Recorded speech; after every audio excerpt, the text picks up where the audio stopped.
Hello, you're listening to the Ace Up Your Sleeve podcast. My name is Reichen Young, a student of the Acting Company for Excellence and host of the Ace Up Your Sleeve podcast. Today we are talking to Miss Riley Madlock. Miss Riley joined NTPA in 2020 and now serves as NTPA's first resident choreographer. Riley has a Master of Arts in Teaching with an emphasis in dance from New Mexico State University. Prior to joining NTPA, she was the resident choreographer for the Muses Project in Hot Springs, Arkansas. She then served as dance faculty at New Mexico State University. Miss Riley's choreography has won numerous awards and has been adjudicated at American College Dance Association conferences throughout the South. Welcome, Miss Riley. Hi, you guys. It's an honor to have you on the show. We've seen so much of your choreography, and we've even been a part of the tap class, so finally excited to get to talk to you. So, to begin, what sparked your interest in dance?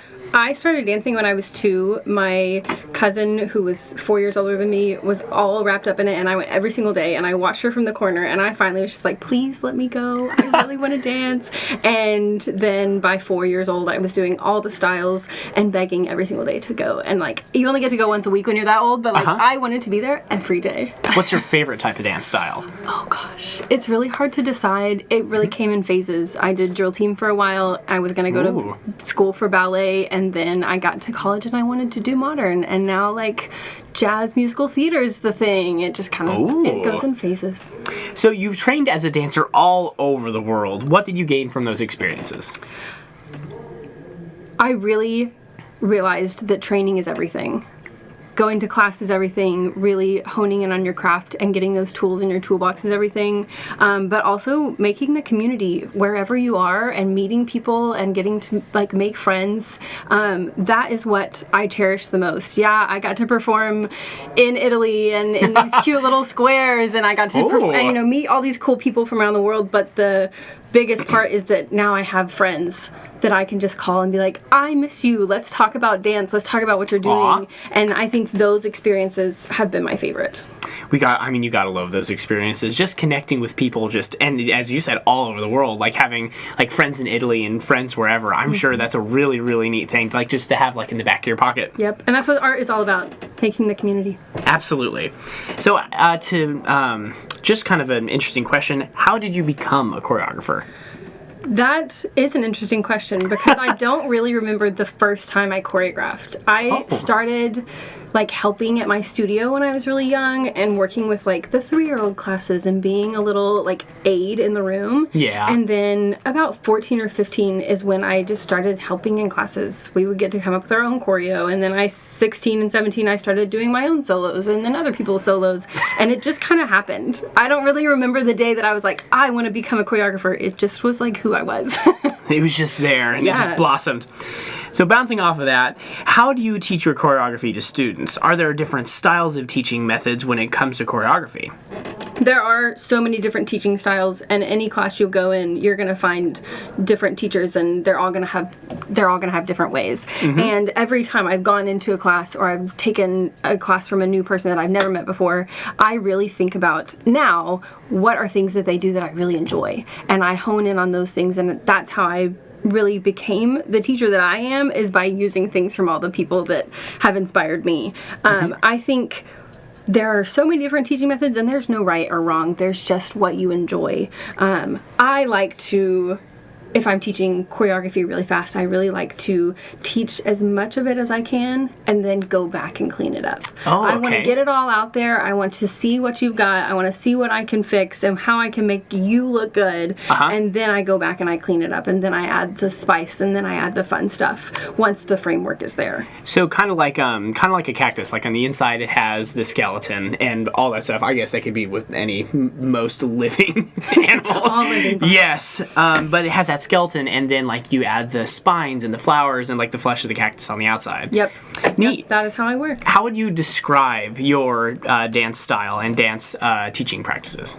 I don't know. I think you should ask a few people, because I think it depends on the room that I'm in. If I'm in a pursuits rehearsal, it's super structured, and I'm really focused on making sure that the work gets out there, and that we're really focused on the professionalism and making sure that the goal is, you know, what it feels like in a professional like room. But if I'm in a academy class, or if I'm just teaching a regular weeknight class, that's going to look really different. We're really focusing on technique, or we're really focusing on a small section of choreography, and we get time to like really meld and mesh with it and experiment with it, and I get to change it and fix it up. Sometimes I don't have that kind of time, and this is what it is, and this is what it needs to look like. Yes. And then other times we get to play, and those are the fun times I like to play. Absolutely. And like adding like little embellishes like once the entire thing is polished and good looking.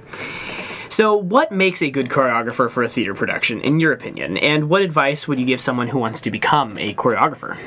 I think a really good choreographer is somebody who understands the storyline.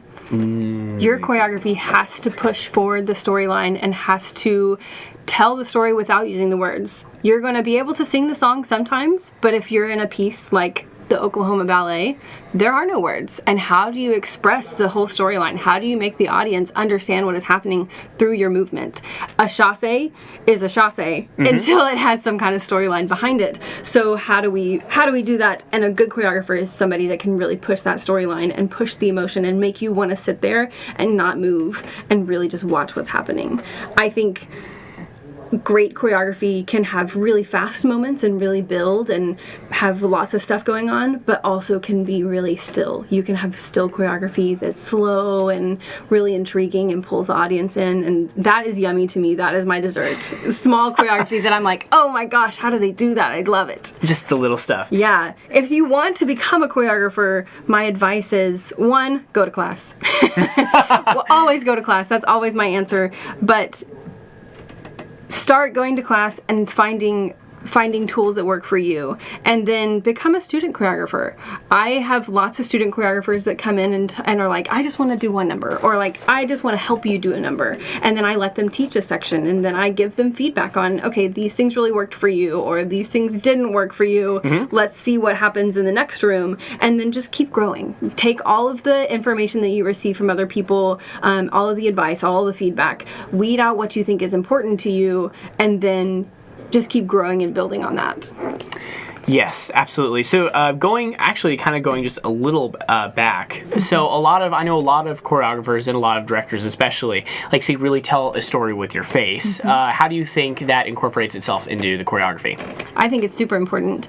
I don't want to watch a dancer who has no face. If you look like you're mad or like nothing is going on, I'm going to move on to the next person who's really showing their face. But just as much as your face is important, your whole body's important. If you're facing upstage and I can't see your face, your back better be telling the whole story. You better be back acting for your life. Yes. I think your face is important, and I think, if you watch ballet, you see lots of hand motions and movement that say, I love you, or they died, or I'm sad, and you see that movement in ballet. But if you're in musical theater, you've got to sing, dance, act, and move around the stage and move furniture pieces, and who knows what you're being asked to do. Your face better be able to tell the whole story. Exactly. You got to live a life while on that stage, a whole different life from your own. It's a lot of things to think about. So dance callbacks are intimidating to a lot of students. What advice would you give to calm their nerves? Dance callbacks are terrifying. That is the truth. And no matter how old you get, there's always going to be a portion of it that causes you to be nervous and gives you anxiety. I still get that. But the thing that I tell all of my dancers, especially the kids that are going into college pre-screens and college callbacks, do what you do best. Go in there and know what skills you do best. Know what your facials do best. I think knowing how you learn choreography is the most important aspect to entering a dance call. So take classes, and even take classes on YouTube. You can take classes anywhere now. Absolutely. But take lots of classes and learn how to learn choreography fast. Okay. Learn how to pick up the structure and then add your stuff on top of it. I think mock audition dance calls or any dance call is just a class. Yes. It's just a fun time to learn. But as you're doing choreography, as you're learning the choreography is like a parfait. It really is. Okay. The bottom is the base. Yes. The bottom is the base, and you want to have strong technique. You want to have the structure of the dance. What foot do I turn over? How do I pick up this foot? Where does my arm go? That's the bottom. And then every other layer after that is just another yummy layer. My acting is another yummy layer. And then the cherries on the top are my character that I've added. And you don't know who I am until I enter the room, and now I'm this new person. Yes. Because I have the base, and now I know what I can put on top. So, using the parfait metaphor, so what do you believe that embellishing, how would you recommend embellishing like choreography or acting while dancing? Dynamics would be the first one. You can do choreography the same all the way across the board, the same speed and the same emotion and the same strength, and it's going to look nice, right? Yes. But as soon as I add my dynamics, I think that is one of the biggest pieces that really makes me want to watch a dancer. Where are you hitting the choreography? Where are you traveling through maple syrup and making it yummy and slow? And that is one of those pieces on top of that parfait, your dynamics, but also the acting. What kind of story are you telling me? Sometimes you're going to walk into a dance call and they're going to give you absolutely nothing. Yes. And you've got to come up with that storyline on your own, whether it's the show that you're auditioning for or you don't. And you've got to come up with this character that makes people want to watch you. Are you really sad? Are you having a really good time? Are you in a club? Like, what are you doing in this scene that I paint it for me, right? Paint me this scene and be emotional and use your dynamics to tell that story. Neat. So, what advice would you give to students who want to pursue dancing and theater as a career? I think being a triple threat is a huge deal right now, right? Yes, ma'am. You want to have it all, and I think making sure your toolbox is full of all the things that make you feel confident. You do not have to be the best dancer in the room, but what you do have to do is draw in the attention of the people sitting at the table. For sure. And I'm not super worried about how high your kick is. I want to know, are you going to make my audience watch you? And so going to class. Go to class all the time. The more classes you can go to, the more tools you're going to have in your toolbox, the more you're going to feel really confident about what your body can do. The most important thing, I think, when it comes to dance is having the muscle memory of what you need to be doing in the space. Once you have that muscle memory of my passe is always here. My arms in a T, they look like this, and I know where they're supposed to be. That is what really helps you create that structure so that when you enter any room, you're like, I have this beautiful base, and now I can add all these stuff to it, and then everybody's going to watch me because I can add all of my character on top. But you can never stop learning, and I think if you want to pursue theater in general, whether it's in dance, music, acting, even in the tech, you have to make sure that you really, really love it and that you really want to continue to learn. You never know enough. None of us never know enough. We're always learning. We're always trying to be perfect, and perfect is a construct that doesn't exist. Don't try to be perfect. Yes. Try to be you. Try to be exactly who you want to be in that room every single time, and that is what's going to push you forward in this career. And as you said earlier with the classes bit, I do believe that's also applicable to everywhere in life. The more you learn, the more opportunities you have to gain knowledge. I do feel like that will push you forward in life as well. Absolutely. So thank you for saying that. Yeah, be hungry and learn. And now, Miss Riley, it's time for the Ace Up Your Sleeve 5 Quick Questions, where you must answer every question quickly and without explanation. Are you ready? I guess so. What was the first name of the show you performed? The Nutcracker. What is your favorite show? A chorus line. Oh, what is your favorite role that you've played? Clara. Oh, from what show? No, The Nutcracker. Nice. And then what is your dream role? I don't have a dream role. Oh, fun answer. And then what is your favorite candy? Right now, it is the peanut butter M&Ms, not the peanut ones. Yes. Here. The peanut butter is way better. I don't want to have that crunch in my mouth. No. Well, thank you so much, Miss Riley, for talking with us on the Ace Up Your Sleeve podcast. And until next time, I'm Reichen Young. Remember, you always have a winning hand with an ace up your sleeve.